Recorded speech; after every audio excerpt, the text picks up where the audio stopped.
Edo binabato ng mga netizen. Minzy ipinagtanggol nito.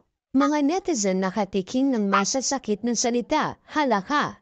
Iyan ang ating pag-uusapan ngayon. Kung interesado kang malaman po ito naway panuunin po hanggang dulo para malaman ang ugat ng mga nilalaman nitong video. Salamat! At huwag din po natin kalimutan suportahan si Valmat Ubang at si Kalingap Rabat ng Team Kalingap. Maraming salamat po sa walang sawa niyo pong pagsuporta. So mga Kalingap, ating bigyan pansin ang bagong update natin ngayon man nalaman ni Kuya Rab. Ayon sa mga tanong ni Kuya Rab, meron daw bumabatikos kay Kalingap Edo o binabato ng mga netizen tungkol kay Edo. Ngunit mainit na ipinagtanggol naman ito ni Vinzy, mga Kalingap. Kuya Rab, may nahahalata sa dalawang mag-love team na ito. Para bang may namumuunang pag-iibigan ng dalawang ito. Sa mayong lubos na sekretong hindi pa maamin-amin ng dalawang ito ang kanilang love team kung sila na ba talaga sa totoong buhay.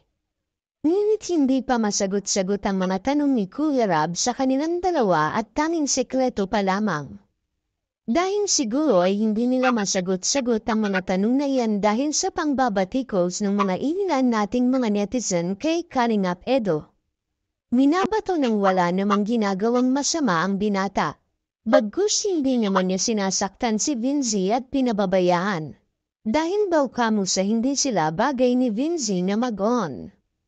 Ngunit dahil sa hindi mapigil ang inis ni Vinzy ay ipinagtanggol naman ang kanyang sekretong natitipuhan na si Edo. Malaki daw kamo ang binago ng takbo ng buhay ni Kalingap Edo sa buhay niya. Bukod kay Kuya Rab, si Edo daw kamo ang nagpapasaya sa buhay niya at wala nang iba. Sumasaya daw siya kapag palaging nakikita niya si Edo. Dahil dyan mga netizen tiklop sa mga sagot ni Vinzy at wala silang magagawa kung gusto din ni Vinzy si Kalingap Edo.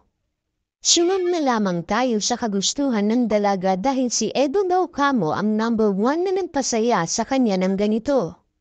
Nakinig naman si Kuya Rab sa mga sagot ni Vinzy at syempre merong halong kaba din dahil baka sa buhay prinsesa na ngayon ni Vinzy ay magbago din ang ugali nito.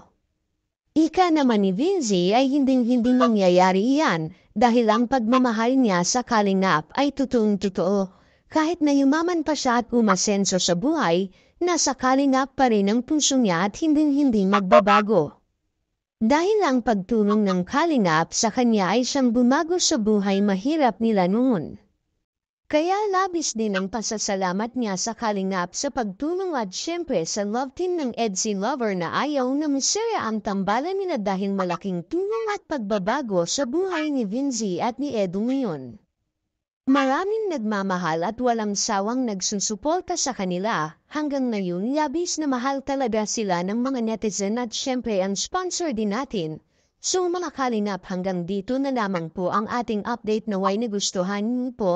Palike naman po at kung ikaw ay napadaan lang at bago lang sa ating munting channel ay pakisubscribe naman po. Maraming salamat sa inyong lahat. At yun na guys ang nangyari sa Edsy guys, no? Hanggang dito na lang ang ating reaction video ngayong araw na to guys, no?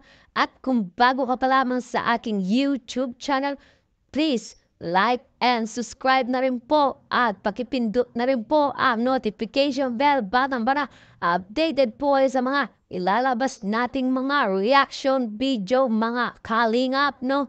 At suportaan po natin ang buong Kalingap na si Kuya Balsads Matubang, Ate Ana Vlogs, Kalingap Rab, at buong Kalingap team at mga Kalingap Reactor guys, no? Hanggang dito na lang ang ating reaction video. Maraming salamat sa panonood. Stay tuned lagi at maraming salamat. I love you all. Mwah mwah. Chup chum. Bye bye.